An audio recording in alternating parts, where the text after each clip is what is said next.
یہ الگ بات ہے کہ آج کل کے منچلے نوجوان سمجھتے ہیں کہ والدین مصیبت ہے۔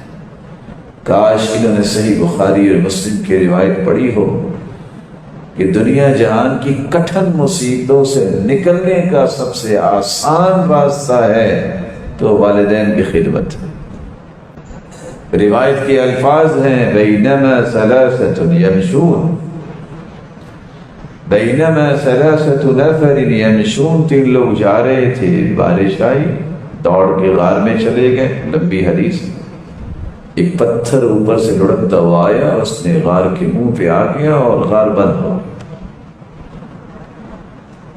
طاقت ہی نہیں ہے کہ اس پتھر کو ہٹا سکے۔ ایک دوسرے سے کہتے ہیں انظروا اعمالا عملتموها صالحة للہ، اچھا اپنے اپنے اعمال کو یاد کرو جو اللہ کی رضا کے لیے کیے گئے،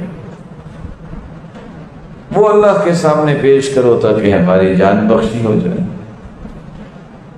یہ ہے تو چھوٹا سا جملہ، لیکن آپ اکیلے بھی سوچئے گا، ذرا پورے دن کی لسٹ چیک کیجئے گا کہ کون سا عمل میں نے خالص اللہ کے لیے کیا ہے۔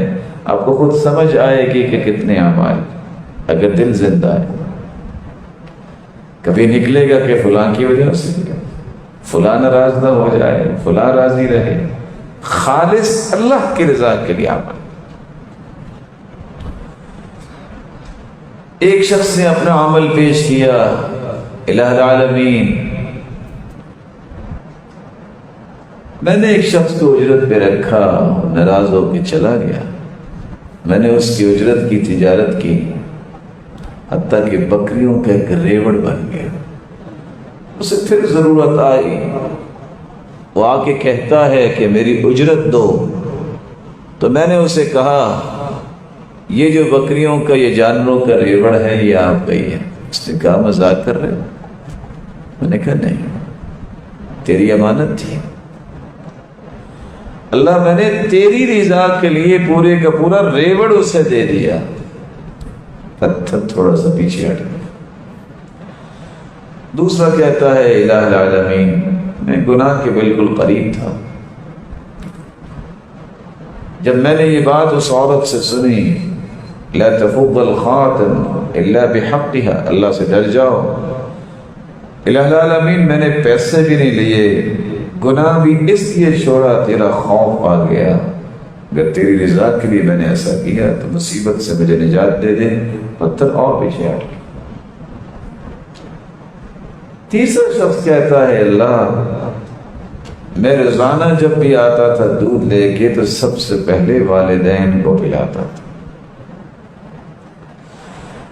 جب ایک دن میں لیٹ ہوا فوجدتهما نائمین، تو والدین سو چکے تھے، کرہت ان اوقظهما من نومهما، میں نے ان کو نیند سے بیدار کرنا مناسب نہیں سمجھا، ان کے آرام میں خلل نہ آ جائے۔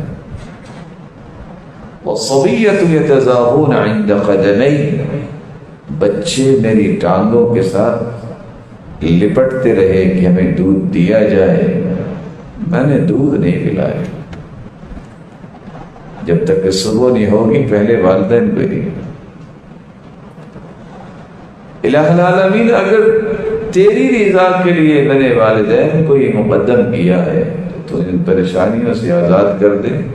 پتھر ہٹ گیا اور تینوں ہی اس غار سے آزاد ہو گئے۔ نہیں تجربہ تو کر کے دیکھیے گا، جب کسی مشکل میں پھنس جاؤ تو اللہ عز جلال کے سامنے گر جاؤ سجدے میں، اور اگر والدین زندہ ہیں تو سب سے پہلے اللہ عز جلال کے سامنے سجدہ کرنے کے بعد کسی اور کام سے پہلے اپنے والدین سے دعا کرواؤ اور ان کی خدمت کرو اور ان پہ خرچ کرو، آپ کے لیے آسانیوں کی راہیں آسان ہو جائیں۔